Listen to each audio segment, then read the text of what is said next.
Ang naturang flight na ito ng Cebu Pacific Airline Flight 387 noong February 2, 1998 ay nag-take off alauna ng hapon mula NAIA at inaasahang makakarating ng 3 o'clock ng hapon sa Lumbia Airport, subalit hindi na iyon nangyari.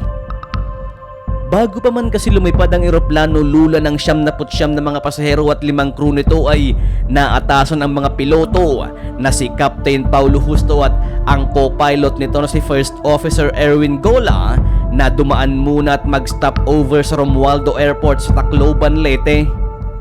Naatasan ang mga ito upang ihatid ang spare tire para sa isa ring Cebu Pacific aircraft na stranded. Dito nga ay sumunod sa utos ang 2 piloto at dumaan nga muna sila sa nasabing lugar.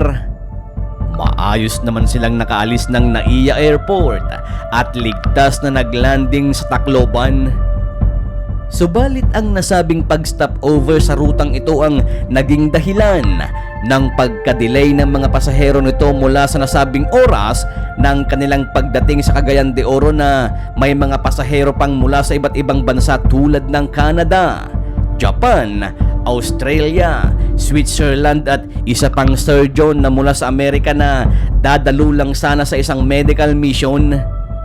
Ang naturang stopover sa Tacloban ay naging malaking katanungan din mula sa pamunuan ng CAAP sapagkat hindi umano ito normal. Ganun pa man, matapos na maibaba ang naturang spare tire ay umikot na ito at umalis patungong final destination.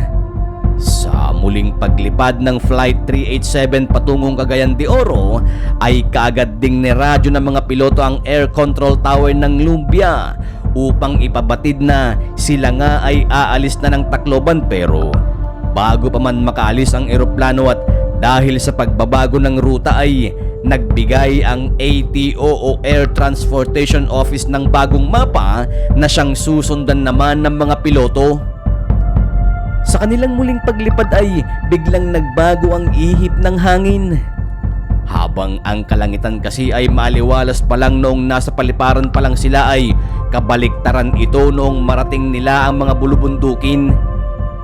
Dito natakpan at binalot ng makapal na hamog ang kanilang dinadaanan at dahil nga sa parehas na hindi pamilyar ang kapitan at co-pilot sa panibagong flight path ay dito napagpasyahan nilang gamitin ang mapa na ibinigay ng ATO. Sa pagsilip ni First Officer Erwin Gola sa mapa ay nakita nito na may madadaanan silang bundok na ayon sa mapa ay may taas lamang na 5,000 feet above sea level at ito ay ang Mount Sumagaya. Dahil dito ay kaagad nagradyo ang mga piloto sa air control tower ng Lumbia at nag-report na itataas nila ang eroplano sa hanggang 7,000 feet above sea level, pero matapos nito ay hindi na muli pang nakipag-ugnayan ang mga piloto na sakay ng eroplano. Lingid kasi sa kaalaman ng mga piloto na ang totoong taas pala ng bundok ay nasa 7,200 hanggang 7,300 feet above sea level at dito nagulat na lang sila nang mag-warning ang eroplano. Terrain, pull up,